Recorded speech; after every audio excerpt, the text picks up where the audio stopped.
안녕하세요. 12-1 로마서 14장부터 16장까지 말씀 함께 읽도록 하겠습니다. 로마서 14장 1절입니다. 믿음이 연약한 자를 너희가 받되 그의 의견을 비판하지 말라. 어떤 사람은 모든 것을 먹을 만한 믿음이 있고 믿음이 연약한 자는 채소만 먹느니라. 먹는 자는 먹지 않는 자를 없이 여기지 말고 먹지 않는 자는 먹는 자를 비판하지 말라. 이는 하나님이 그를 받으셨음이라.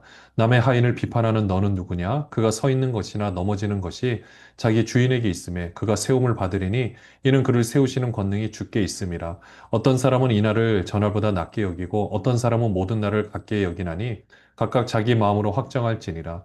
나를 중히 여기는 자도 주를 위하여 중히 여기고 먹는 자도 주를 위하여 먹으니 이는 하나님께 감사함이요 먹지 않는 자도 주를 위하여 먹지 아니하며 하나님께 감사하느니라. 우리 중에 누구든지 자기를 위하여 사는 자가 없고 자기를 위하여 죽는 자도 없도다. 우리가 살아도 주를 위하여 살고 죽어도 주를 위하여 죽나니 그러므로 사나 죽으나 우리가 주의 것이로다. 이를 위하여 그리스도께서 죽었다가 다시 살아나셨으니 곧 죽은 자와 산 자의 주가 되려 하심이라.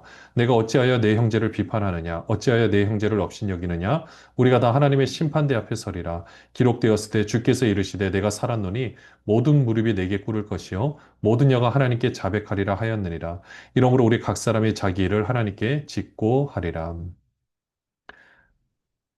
당시 로마 교회뿐만 아니라 사도 바울이 개척했던 그 교회들도 항상 문제는 본인들이 고수해 왔던 신앙의 방식들이 있었습니다. 예를 든다면 유대인들이 있었고 또 이방인들이 있었죠. 유대인들은 가능하면 먹지 말라는 음식 잘 안 먹었고 이방인들은 뭐 자유분방하게 먹기도 하고요. 절기 같은 것도 유대인들은 안식일 날 보통 이렇게 예배를 하고 이방인들은 또 그것과 상관이 없고 그렇게 하는 자기만의 이게 방식이 있다 보니까 여기 보시면은 서로 정죄하는 경우들이 있었죠. 2절에도 보시면은 보통 이제 고기를 말하는데 그 고기를 우상에게 바쳐졌다 생각해서 먹지 않는 사람도 있고 먹는 사람도 있는데 먹는 사람이 먹지 않는 자를 업신 여길 필요도 없고 반대로 먹는 자를 먹지 않는 자가 먹는 자를 또 비판할 필요도 없다라는 겁니다. 그러면서 4절에 보시면 남의 하인을 비판하는 너는 누구냐? 우리가 주의 종이잖아요. 그러면 우리를 비판한다라는 것은 우리가 서로를 비판한다라는 것은 결국 주님을 비판하는 것이 되거든요. 우리를 세우시는 분이 하나님이시고 주인이신 하나님이시기 때문에 세우는 권능이 하나님께 있다라는 겁니다. 그러니까 우리는 서로 비방하지 말라라고 되어 있고요. 그리고 먹는 거 이게 너무 중요한 것은 아니다. 물론 우리 건강을 위해서는 중요하겠지만 서로 양심을 위해서는 이제 먹는 것을 절제할 필요도 있고 또 먹는다고 해서 뭐라고 할 필요도 없고요. 8절에 보시면 살아도 주를 위하여 살고 죽어도 주를 위하여 죽는다라고 했고요. 사나 죽으나 우리가 다 주의 것이라는 거죠. 그러므로 우리는 누구를 정죄하거나 비판할 필요가 없다. 특별히 교회 공동체 안에서는 더욱 그렇다라는 겁니다. 13절부터 보시면요. 그런즉 우리가 다시는 서로 비판하지 말고 도리어 부딪힐 것이나 거칠 것을 형제 앞에 두지 아니하도록 주의하라. 내가 주 예수 안에서 알고 확신하노니 무엇이든지 스스로 속된 것이 없으되 다만 속되게 여기는 그 사람에게는 속되니라. 만일 음식으로 말미암아 내 형제가 근심하게 되면 이는 내가 사랑으로 행하지 아니함이라. 그리스도께서 대신하여 죽으신 형제를 내 음식으로 망하게 하지 말라. 그러므로 너희의 선한 것이 비방을 받지 않게 하라. 하나님의 나라는 먹는 것과 마시는 것이 아니요 오직 성령 안에 있는 의와 평강과 희락이라. 이로써 그리스도를 섬기는 자는 하나님을 기쁘시게 하며 사람에게도 칭찬을 받느니라. 그러므로 우리가 화평의 일과 서로 덕을 세우는 일을 힘쓰나니 음식으로 말미암아 하나님의 사업을 무너지게 하지 말라. 만물이 다 깨끗하되 거리낌으로 먹는 사람에게는 악한 것이라. 고기도 먹지 아니하고 포도주도 마시지 아니하고 무엇이든지 내 형제로 꺼리끼게 하는 일을 아니함이 아름다우니라. 내게 있는 믿음을 하나님 앞에서 스스로 가지고 있으라. 자기가 옳다 하는 바로 자기를 정죄하지 아니하는 자는 복이 있도다. 의심하고 먹는 자는 정죄되어 나는 이는 믿음을 따라 하지 아니하였기 때문이라. 믿음을 따라 하지 아니하는 것은 다 죄니라. 형제를 서로 비판하지 말라고 했습니다. 또 부딪힐 것이나 거칠 것 형제 앞에 두지 않도록 조심하라는 거죠. 그러니까 나는 뭐 이런 것에서 자유해라고 하지만 누군가는 거기에 걸려 넘어질 수가 있다라는 겁니다. 그렇기 때문에 14절에도 스스로 속된 것이 없으니 속되 여기는 그 사람에게 속된다라고 했어요. 그러니까 어떤 행위 자체가 원론적으로 속된 것이 아니라 어떤 의미를 부여하느냐에 따라 이제 달라지는 거죠.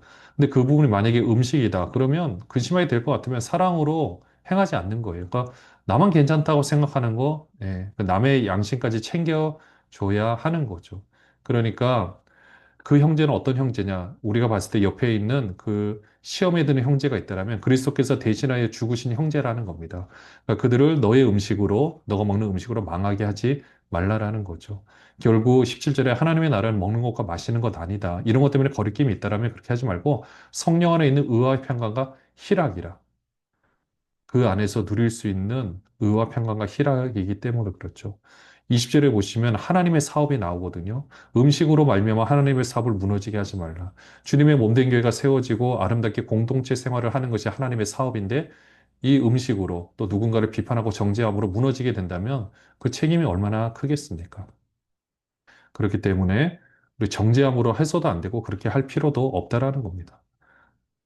로마서 15장 1절입니다. 믿음이 강한 우리는 마땅히 믿음이 약한 자의 약점을 담당하고 자기를 기쁘게 하지 아니할 것이라. 우리 각 사람이 이웃을 기쁘게 하되 선을 이루고 덕을 세우도록 할지니라. 그리스도께서도 자기를 기쁘게 하지 아니하셨나니 기록된 바 주를 비방하는 자들의 비방이 내게 미쳤나이다 함과 같으니라. 무엇이든지 전에 기록된 바는 우리의 교훈을 위하여 기록된 것이니 우리로 하여금 인내로 또는 성경의 위로로 소망을 가지게 함이니라. 이제 인내와 위로의 하나님이 너희로 그리스도 예수를 본받아 서로 뜻이 같게 하여 주사 한 마음과 한 입으로 하나님 곧 우리 주 예수 그리스도의 아버지께 영광을 돌리게 하려 하노라. 그러므로 그리스도께서 우리를 받아 하나님께 영광을 돌리신것 같이 너희도 서로 받으라. 내가 말하노니 그리스도께서 하나님의 진실하심을 위하여 할례의 추종자가 되셨으니 이는 조상들에게 주신 약속들을 견고하게 하시고 이방인들도 그 긍휼하심으로 말미암아 하나님께 영광을 돌리게 하려 하심이라. 기록된 바 그러므로 내가 열방 중에서 주께 감사하고 주의 이름을 찬송하리로다 함과 같으니라. 또 이르되 열방들아 주의 백성과 함께 즐거워하라 하였으며 또 모든 열방들아 주를 찬양하며 모든 백성들아 그를 찬송하라 하였으며 또 이사야가 이르되 이새의 뿌리 곧 열방을 다스리기 위하여 일어나시는 이가 있으리니 열방이 그에게 소망을 두리라 하였느니라. 소망이 하나님의 모든 기쁨과 평강을 믿음 안에서 너희에게 충만하게 하사 성령의 능력으로 소망이 넘치게 하시기를 원하노라. 믿음이 강한 우리. 그러니까 우리는 웬만한 것에서 시험 받지 않고 상관없다. 그건 우리는 그럴 수 있다고 한다 할지라도 믿음이 약한 자는요, 있기 때문에 어떻게 되냐. 그들의 약점을 감당해야 되는 겁니다. 아, 왜 저분들은 왜 저런 거 가지고 넘어지는가? 왜 저런 거에 시험에 빠지는가? 할 것이 아니라 강하다고 생각하는 사람이 먼저 그 사람의 약점을 담당하라는 거죠. 그러니까 우리는 괜찮다고 마음대로 막 적용할 것이 아니라 가장 연약해 보이는 사람을 기준으로 해서 그 모든 것을 맞춰줘야 될 필요가 있다라는 겁니다. 또 3절에 보시면 그리스도께서 자기를 기쁘게 하지 아니하셨다라고 되어 있거든요. 그러니까 남을 위해서. 그러니까 우리가 열심히 교회 공동체가 섬기는 이유는 결국 예수 믿지 않는 사람들을 위해서 섬기는 거잖아요. 우리가 열심히 하는 것을 우리끼리만 하는 것이 아니라 결국 세상에 이 멤버십에 속하지 않은 사람들을 위해서 우리가 열심히 하는 것 아니겠습니까? 그렇기 때문에 우리는 한번 이 말씀을 조금 더 확대 적용을 할 필요가 있는데요. 우리의 모습이 일반적으로 믿지 않는 사람들에게 어떻게 보일까? 이거를 굉장히 중요하게 여겨야 됩니다. 그러니까 우리는 괜찮다. 어떻게 보면은 믿음이 강한 우리가 여기서 1차적으로 말하고 있는 교회 공동체에 연약한 사람들을 말하고 있는 거지만요. 좀 더 우리의 모습을 생각해 보면 예수 믿지 않는 사람들에게 비춰지는 교회의 모습은 어떠한가? 이것도 굉장히 중요한 기준이 될 수가 있거든요. 우리는 아무런 꺼리낌 없이 하는 모든 것들이 과연 그들에게도 적용이 될까? 한번 이건 우리가 심각하게 고민하고 생각해 봐야 될 문제이기도 합니다. 결국 6절에 보시면 한 마음과 한 입을 하는 곧 우리 주 예수 그리스도의 아버지께 영광을 돌리게 하려 하노라. 그러니까 서로 어떻게 돼요? 서로 받으라는 거죠. 있는 모습 그대로 받고요. 함께 하나님께 영광을 올려드리는 겁니다. 14절부터 보시면요. 내 형제들아 너희가 스스로 선함에 가득하고 모든 지식이 차서 능히 서로 권하는 자임을 나도 확신하노라. 그러나 내가 너희로 다시 생각나게 하려고 하나님께서 내게 주신 은혜로 말미암아 더욱 담대히 대량 너희에게 썼노니 이 은혜는 곧 나로 이방인을 위하여 그리스도 예수의 일꾼이 되어 하나님의 복음의 제사장 직분을 하게 하사 이방인을 제물로 드리는 것이 성령 안에서 거룩하게 되어 받으실 만하게 하려 하심이라. 그러므로 내가 그리스도 예수 안에서 하나님의 일에 대하여 잘하는 것이 있거니와 그리스도께서 이방인들을 순종하게 하기 위하여 나를 통하여 통하여 역사하신 것 외에는 내가 감히 말하지 아니하노라. 그 일은 말과 행위로 표적과 기사의 능력으로 성령의 능력으로 이루어졌으며 그래야 내가 예루살렘으로부터 두루 행하여 일루리곤까지 그리스도의 복음을 편만하게 전하였노라. 또 내가 그리스도의 이름을 부르는 곳에는 복음을 전하지 않기를 힘썼노니 이는 남의 터 위에 건축하지 아니하려 함이라. 기록된 바 주의 소식을 받지 못한 자들이 볼 것이요 듣지 못한 자들이 깨달으리라 함과 같으니라. 사도 바울은 하나님께서 주신 그 귀한 직분이 있었죠. 16절에도 보시면은 하나님께서 나를 은혜로 세워주셨는데 나로 이방인을 위하여 그리스도 예수의 일꾼이 되어 하나님의 복음의 제사장 직분을 하게 하사 이방인을 제물로 드리는 것이 성령 안에서 거룩하게 되어 받으실 만하게 하려 하심이라. 결국 자신의 복음을 전해서 이방인을 제물로 드린다라는 게 뭐겠습니까? 우리가 거룩한 산 제물로 하나님께 드려지는 것처럼 그들의 삶도 하나님께서 기뻐 받으시는 하나님의 자녀로서 삶을 살아갈 수 있도록 그 역할을 했다라는 거죠. 그렇게 해서 18절에 그리스도께서 이방인들이 순종하기 위하여 나를 통하여 역사하신 것 외에는 감히 말하지 않겠다. 하지만 놀라운 표적과 기사와 능력이 나타났죠. 성령의 능력으로 이루어지고요. 이 모든 것은 사도 바울의 사역을 하나님께서 인정해 주신다라는 거죠. 그렇게 해서 복음을 전하는데 일루리곤까지 바로 그 어떻게 보면 헬라어권에서는 그 모든 복음을 전했고 이제 좀 더 나아가서 이제 후반절에 이렇게 보면은 또 다음 장에 보면 이렇게 나오지만은 이제 여기서는 그리스도의 이름을 부르는 모든 곳에는 복음을 다 전했다라는 겁니다. 남의 터에 건축하지 않으려고 이제는 내가 중요 도시들은 다 복음을 전했다라고 이야기를 하고 있습니다. 22절부터 보시면요. 그러므로 또한 내가 너희에게 가려 하던 것이 여러 번 막혔더니 이제는 이 지방에 일할 곳이 없고 또 여러 해 전부터 언제든지 서반하러 갈 때에 너희에게 가기를 바라고 있었으니 이는 지나가는 길에 너희를 보고 먼저 너희와 사귐으로 얼마간 기쁨을 가진 후에 너희가 그리로 보내주기를 바람이라. 그러나 이제는 내가 성도를 섬기는 일로 예루살렘에 가노니 이는 마게도냐와 아가야 사람들이 예루살렘 성도 중 가난한 자들을 위하여 기쁘게 얼마를 연보하였음이라. 저희가 기뻐서 하였거니와 또한 저희는 그들에게 빚진 자니 만일 이방인들이 그들의 영적인 것을 나눠 가졌으면 육적인 것으로 그들을 섬기는 것이 마땅하니라. 그러므로 내가 이 일을 마치고 이 열매를 그들에게 확증한 후에 너희에게 들렸다가 서반하러 가리라. 내가 너희에게 나아갈 때 그리스도의 충만한 복을 가지고 갈 줄을 아노라. 형제들아 내가 우리 주 예수 그리스도와 성령의 사랑으로 말미암아 너희를 권하노니 너희 기도에 나와 힘을 같이하여 나를 위하여 하나님께 빌어 나로 유대에서 순종하지 아니하는 자들로부터 건짐을 받게 하고 또 예루살렘에 대하여 내가 섬기는 일을 성도들이 받을 만하게 하고 나로 하나님의 뜻을 따라 기쁨으로 너희에게 나아가 너희와 함께 편히 쉬게 하라. 평화의 하나님께서 너희 모든 사람과 함께 계실지어다. 아멘. 사도 바울은 23절에 보시면 이 지방에 일할 곳이 없고 또 그 전에 로마 교회에 방문하려고 여러 번 계획을 했었지만 막혔다라고 이야기를 하죠. 그래서 여러 해 전부터 이제는 어디로 가려고 하느냐? 서바나, 스페인이죠. 그쪽은 라틴어권입니다. 그러니까 좀 전까지 일루리곤까지는 그 로마를 포함해서 헬라어권이었다면 이제 완전히 다른 그 권으로 가서 이제 복음을 전해야 되는데 그러려면 또 많은 성경음이 필요하죠. 당시 로마 교회가 이런 후원교회가 되어줬으면 좋겠다. 그러니까 24절에 지나가는 길에 너희를 먼저 보고 또 너희가 그리로 보내주기를 바란다. 후원교회가 되어주기를 원하는 모습이죠. 그러나 먼저 갈 곳은 25절에 예루살렘에 먼저 간다라는 거죠. 왜냐? 그 마게도냐 지방과 아가야 그쪽 지방 교회에서 성도들이 예루살렘을 위해서 헌금을 한 부분들이 있잖아요. 그래서 그 헌금들을 함께 가서 먼저 전달을 하고 이제는 가서 로마 교회도 가고 싶고 그다음에 그 복음을 전하고 싶은 그 마음이 있었던 겁니다. 또 30절에 보시면은 형제들아라고 표현하면서요. 너희를 권하노니 너희 기도에 나와 힘을 같이하여 나를 위하여 하나님께 빌어 이제는 나로 유대에서 순종하지 아니하는 자들로부터 건짐을 받게 하고 예루살렘에 대하여 내가 섬긴 일을 성도들이 받을 만하게 하고 나로 하나님의 뜻을 따라 기쁨으로 너에게 나아가 너희와 함께 편히 쉬게 하라. 이 모든 일들이 아름답게 이루어지길 위해서 기도해 달라고 부탁을 하고 있습니다. 로마서 16장 1절입니다. 내가 갱그레아 교회 일꾼으로 있는 우리 자매 베베를 너희에게 추천하노니 너희는 주 안에서 성도들의 합당한 예절로 그를 영접하고 무엇이든지 그에게 소용되는 바를 도와줄지니 이는 그가 여러 사람과 나의 보호자가 되었습니다. 너희는 그리스도 예수 안에서 나의 동역자들인 브리스가와 아굴라에게 문안하라. 그들은 내 목숨을 위하여 자기들의 목까지도 내놓았나니 나뿐 아니라 이방인의 모든 교회도 그들에게 감사하느니라. 또 저의 집에 있는 교회에도 문안하라. 내가 사랑하는 에베네도에게 문안하라. 그는 아시아에서 그리스도께 처음 맺은 열매니라.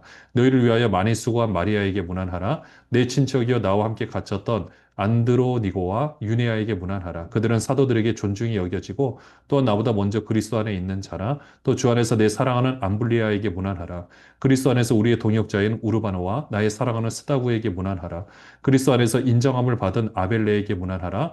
아리스토블로의 권속에게 문안하라. 내 친척 헤로디온에게 문안하라. 나기수의 가족 중 주 안에 있는 자들에게 문안하라.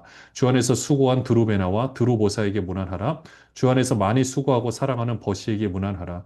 주 안에서 택하심을 입은 루포와 그의 어머니에게 문안하라. 그의 어머니는 곧 내 어머니니라. 아순그리도와 블레곤과 허메와 바드로바와 허마와 및 그들과 함께 있는 형제들에게 문안하라. 빌롤로고와 율리아와 또 네레오와 그의 자매인 올름바와 그들과 함께 있는 모든 성도에게 문안하라. 너희가 거룩하게 입맞춤으로 서로 문안하라. 그리스도의 모든 교회가 다 너희에게 문안하느니라. 형제들아 내가 너희를 권하노니 너희가 배운 교훈을 거슬러 분쟁을 일으키거나 거치게 하는 자들을 살피고 그들에게서 떠나라. 이 같은 자들은 우리 주 그리스도를 섬기지 아니하고 다만 자기들의 배만 섬기나니 교활한 말과 아첨하는 말로 순진한 자들의 마음을 미혹하느니라. 너희의 순종함이 모든 사람에게 들리는지라. 그러므로 내가 너희로 말미암아 기뻐하노니 너희가 선한 데 지혜롭고 악한 데 미련하기를 원하노라. 평강의 하나님께서 속히 사단을 너희 발 아래에서 상하게 하시리라. 우리 주 예수의 은혜가 너희에게 있을지어다. 네. 로마서 16장에서는 이제 마지막으로 인사를 하고 있는 모습을 봅니다. 먼저 1절에 보시면 갱그레아 교회 일꾼으로 있는 우리 자매 베베를 추천한다라고 하죠. 이 베베뿐만 아니라 그 뒤에 나오는 뭐 브리스길라, 아굴라 뿐만 아니라 등장하는 수많은 사람들의 이름들을 보면 사도 바울이 참 좋은 네트워크를 가지고 있고 하나님 나라를 위해서 아름답게 이 모든 것을 사역들을 잘 감당하고 있는 것을 보게 됩니다. 결국 사도 바울이 참 어떻게 보면은 그때 당시 갈라디아 교회에서 갈라디아에서 보면 나오지만 베드로에게 그 모든 사람 앞에서 막 그 질책을 할 정도로 대단한 성격의 소유자이기도 했지만 결국 이 많은 사람들과 아름다운 네트워크를 가지고 있다라는 것은 참 사도 바울이 헌신적으로 열심히 섬겼다라는 것을 알 수가 있죠. 대인관계에서도 아름다운 열매를 맺고 있는 것을 보게 됩니다. 결국 이 모든 것들이 아름다운 힘을 발휘해서 결국 하나님의 뜻을 이뤄가게 되는 것을 보게 되는데요. 바로 이 사람들의 이름들을 생각하며 어떻게 보면 여기에 이름이 언급되지 않았지만 하나님 나라를 위하여 확장시켜 갔던 아름다운 모든 사람들을 우리가 생각해 볼 필요가 있습니다. 그러면서 17절에 다시 한번 사도 바울이 권하는 것은 형제들아 내가 너희를 권하노니 너희가 배운 교훈을 거슬러 분쟁을 일으키거나 거치게 하는 자들을 살피고 그들에게서 떠나라. 결국 분쟁 그리고 결국 분쟁은 이기심, 시기심, 사랑하지 않는 데서 출발을 하는 거죠. 이런 모습이 얼마나 이 교회를 힘들게 하고 분열이 얼마나 무서운지를 보게 됩니다. 그러니까 우리는 어떻게 되느냐? 19절의 말씀처럼 선한 데는 지혜롭고 악한 데는 미련하기를 원하노라. 선한 데 지혜로운 건 뭡니까? 선한 일에는 내가 지혜롭게 모든 것을 하고 모든 것들을 어떻게든 더 이거 모든 것들을 할까라고 생각을 하면 되고요. 그 다음에 악한 데 미련한다라는 것은 악한 부분에 대해서 내가 더 이상 미련해서 새로운 방법을 찾지 못하는 그런 모습을 말하고 있죠. 20절에 평강의 하나님께서 속히 사단을 우리 발 안에서 상하게 하신다라고 말씀하고 있습니다. 결국 사단이 우리를 자꾸 속이려 하지만은 하나님께서 이 모든 것을 인도해 나가신다. 그러니까 믿고 의지하면서 최선을 다해서 우리 할 일을 감당하는 것입니다. 21절부터 보시면은요. 나의 동역자 디모데와 나의 지적 누기오와 야손과 소시바더가 너희에게 문안하느니라. 이 편지를 기록하는 나 더디오도 주 안에서 너희에게 문안하노라. 나와 온 교회를 돌보아주는 가이오도 너희에게 문안하고 이성의 제무관 에라스도와 형제 구하도도 너희에게 문안하느니라. 나의 복음과 예수 그리스도를 전파하면 영세전부터 감추어졌다가 이제는 나타내신 바 되었으며 영원하신 하나님의 명을 따라 선지자들의 글로 말미암아 모든 민족이 믿어 순종하게 하시려고 알게 하신 바 그 신비의 계시를 따라 된 것이니 이 복음으로 너희를 능히 경고하게 하실 지혜로우신 하나님께 예수 그리스도로 말미암아 영광이 세세에 무궁하도록 있을지어다. 아멘. 동역자 디모데뿐만 아니라 친척 누기요, 야손과 소시바다와 다 함께 문안하고요. 또 이 편지를 기록한 사람이 더디오, 대필한 사람의 더디오라고 이 로마서에만 이렇게 언급이 되어 있는 것을 보게 되는데요. 이렇게 문안을 하고 함께 하나님의 뜻을 이루기 위해서 동역하고 있는 이 귀한 모습, 우리도 함께 귀한 사역을 감당하기 위해서 한 교회에서 동역하는 모습을 보는데요. 그렇게 해서 언젠가 이 이름들을 우리가 함께 언급하고 그때를 생각하고 하나님 나라의 확장을 위해서 아름답게 쓰임 받을 수 있는, 또 우리가 쓰임을 받는 모든 분들 되시기를 주님의 이름으로 축원합니다. 기도하겠습니다. 하나님 아버지, 오늘 이 귀한 이름들을 생각해 볼 때 우리들도 언젠가 이렇게 불려질 때를 기대합니다. 하나님 아버지, 최선을 다해서 섬길 수 있도록 인도하여 주옵시고, 분쟁하지 않고 분열을 일으키지 않고 오직 서로 사랑함으로써 남의 양심을 우리 양심처럼 생각하고 배려하고 또 사랑해 줄 수 있는 우리 모든 분들 되게 하여 주시옵소서. 예수 그리스도의 이름으로 기도합니다. 아멘. 안녕하세요.